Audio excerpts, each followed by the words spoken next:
लेकिन सर्वेश ज़रा ये बताइए कि आरजेडी भी अब ऐसा नहीं है कि बड़ा पीछे रहने वाली है। हमने देखा है कि कैसे वार पलटवार हो रहा है, सदन के अंदर क्या कुछ हो रहा है, हमने ये भी देखा विधानसभा में क्या हो रहा है, हमने ये पूरी तस्वीरें देखी है। लेकिन नीतीश कुमार को लेकर के एक तरीके से कह सकते हैं कि मैंडेट सेट करने की कोशिश आरजेडी कर रही है। साथ में उनके बेटे का नाम भी बार बार आ रहा है। ये कहा जा रहा है कि भाई एक्टिव पॉलिटिक्स से बीजेपी ही उन्हें दूर कर रही है। बीजेपी नहीं चाहती है कि नीतीश कुमार के जो उत्तराधिकारी हैं वो आए, ताकि बीजेपी को इसमें दिक्कत ना हो।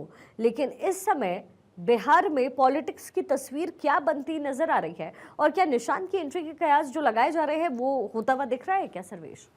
देखिए, निशांत की एंट्री को लेकर अभी जो है अटकलें लगाई जा रही हैं। हालांकि निशांत की तरफ से ना कोई बयान आया, न ही नीतीश कुमार की तरफ से कोई बयान आया। नीतीश कुमार परिवारवाद के खिलाफ रहते हैं और नीतीश कुमार ने कई मौकों पर यह कहा है कि उन्होंने जब भी मुख्यमंत्री वो बने या रेल मंत्री भी थे, कृषि मंत्री भी थे देश के, तो उस वक्त भी उन्होंने अपने परिवार के किसी भी व्यक्ति को राजनीति में लाने की कोशिश नहीं की, न ही राजनीति में किसी को आगे बढ़ाया, न ही कभी अपने परिवार के बारे में कभी सोचा। तो नीतीश कुमार इस माइंडसेट के व्यक्ति हैं और निश्चित तौर पे अभी तक कोई आधिकारिक बयान इस मामले में निशांत की एंट्री को लेकर नहीं आया है। जहां तक बात करें, आप तेजस्वी यादव की बात कर रही थी, तो तेजस्वी यादव को लेकर एक तरह से कहा जाए तो लालू प्रसाद यादव भले ही चाहे जो भी दावा करे, लेकिन कांग्रेस ने साफ कह दिया है कि पहले चुनाव होंगे, चुनाव के बाद रिजल्ट आएंगे, रिजल्ट के बाद तय होगा कि मुख्यमंत्री कौन होगा। तो एक तरह से कहा जाए तो महागठबंधन या इंडिया अलायंस के बीच में भी कहीं ना कहीं तेजस्वी को मुख्यमंत्री बनाए जाने को लेकर विरोध है और विरोध का स्वर काफी मुखर है। अब देखने वाली बात होगी कि आगे क्या कुछ होता है, क्योंकि तस्वीरें जो हैं वो स्पष्ट हो गई हैं कि महागठबंधन इंटैक्ट नहीं है। कांग्रेस कहीं ना कहीं नाराज है इस बात को लेकर, क्योंकि कांग्रेस को हमेशा ही छोटे भाई की भूमिका में लालू प्रसाद यादव ने रखा। कांग्रेस के जो नए प्रदेश प्रभारी बनाए गए हैं, उनका कहना है कि कांग्रेस को नुकसान अगर हुआ है बिहार में तो सिर्फ लालू प्रसाद यादव की वजह से हुआ है।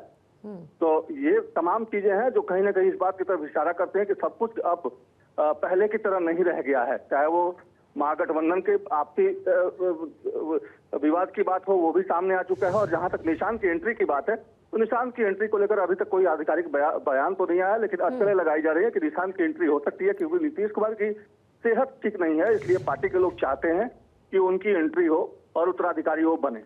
चलिए ठीक है सर्वेश, बहुत बहुत शुक्रिया इस तमाम विश्लेषण के लिए। इसी बीच ईद के मौके पर प्रधानमंत्री मोदी ने बिहार के मुसलमानों के लिए खास तोहफा भेजा। सौगातें मोदी को लेकर की एक रिपोर्ट आपको दिखाते हैं। दिल्ली के बाद रमजान के पाक महीने में सौगातें मोदी बीजेपी के द्वारा बांटी जा रही है। मुस्लिम परिवार यहाँ पे काफ़ी संख्या में मौजूद हैं जो यहाँ आए हुए हैं, जिनको ये सौगातें मोदी किट बांटी जा रही है। देखिए, इसमें जो है साड़ियाँ हैं, लुंगी है, सेवैयाँ हैं, शक्कर है, ड्राई फ्रूट्स हैं, इत्र है, और ये तमाम जो सौगात है मुस्लिम परिवारों के बीच बांटी जा रही है।